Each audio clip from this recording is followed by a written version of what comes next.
بسم اللہ الرحمن الرحیم۔ السلام علیکم، میں شجیع اللہ فراست۔ آپ دیکھ رہے ہیں نیشنل اور انٹرنیشنل نیوز پر مشتمل 4 ٹی وی کا خصوصی خبر نامہ دنیا بھر سے، یعنی خبریں آپ کی نظر سے۔ سب سے پہلے headlines. Pride India orchid residency کی سکسیسفل کامیابی کے بعد لائے ہیں آپ کے لیے آرچڈ ریسیڈنسی فیز 2۔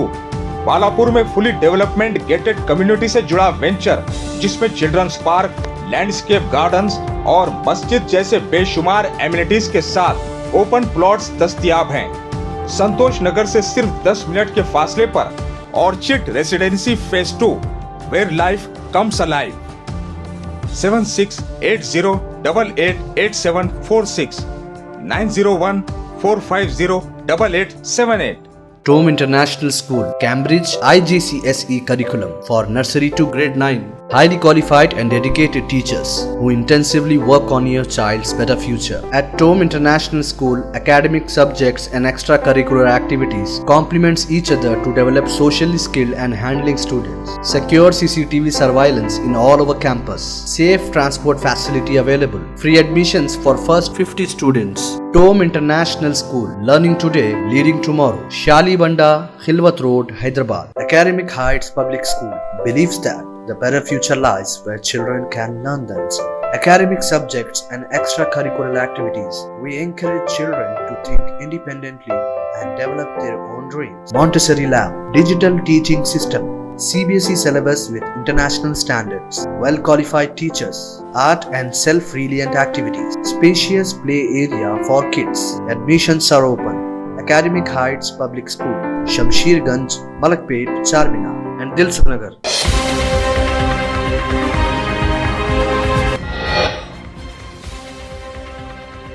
اسرائیل میں ایرانی آپریشن کا نیا مرحلہ، شہید 136 ڈرونز کے ذریعے تل ابیب اور حیفا کو نشانہ بنایا گیا۔ بین گورین ایئرپورٹ پر بھی حملہ۔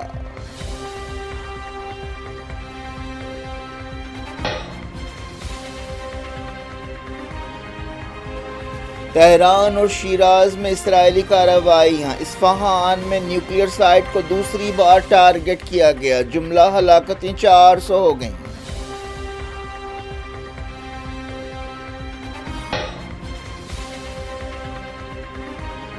جنگ میں امریکہ کا رول خطرناک ثابت ہوگا، عباس عراقچی نے کیا خبردار۔ جنیوا میں یورپی وزیروں سے ملاقات۔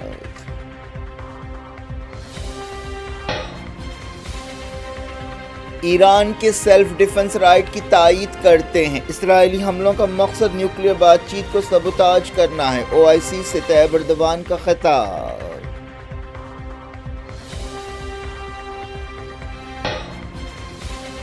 پوٹین نے کیا ایران کے نیوکلیئر پروگرام کا بچاؤ، کہا اسلامی جمہوریہ ایٹمی ہتھیار نہیں بنا رہا ہے، اسرائیل کو دھکا۔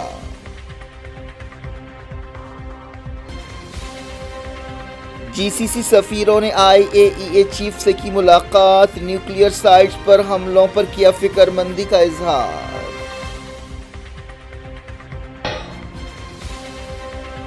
انڈیا کا آپریشن سندھو جاری، 517 شہریوں کو واپس لایا گیا، نیپال اور سری لنکا کے سٹیزنز کو بھی نکالا جائے گا۔ غازہ میں اسرائیل کے تازہ حملے، 21 فلسطینی جاں بحق، مدد حاصل کرنے والوں کو پھر گولیوں سے بھون دیا گیا۔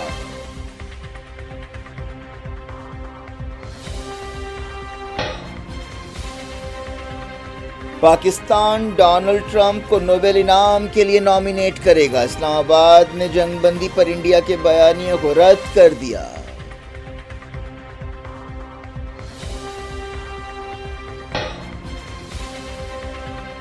انٹرنیشنل یوگا ڈے دنیا بھر میں منایا گیا، مودی نے کہا بحرانوں کے دور میں یوگا سکون کا ذریعہ ہے۔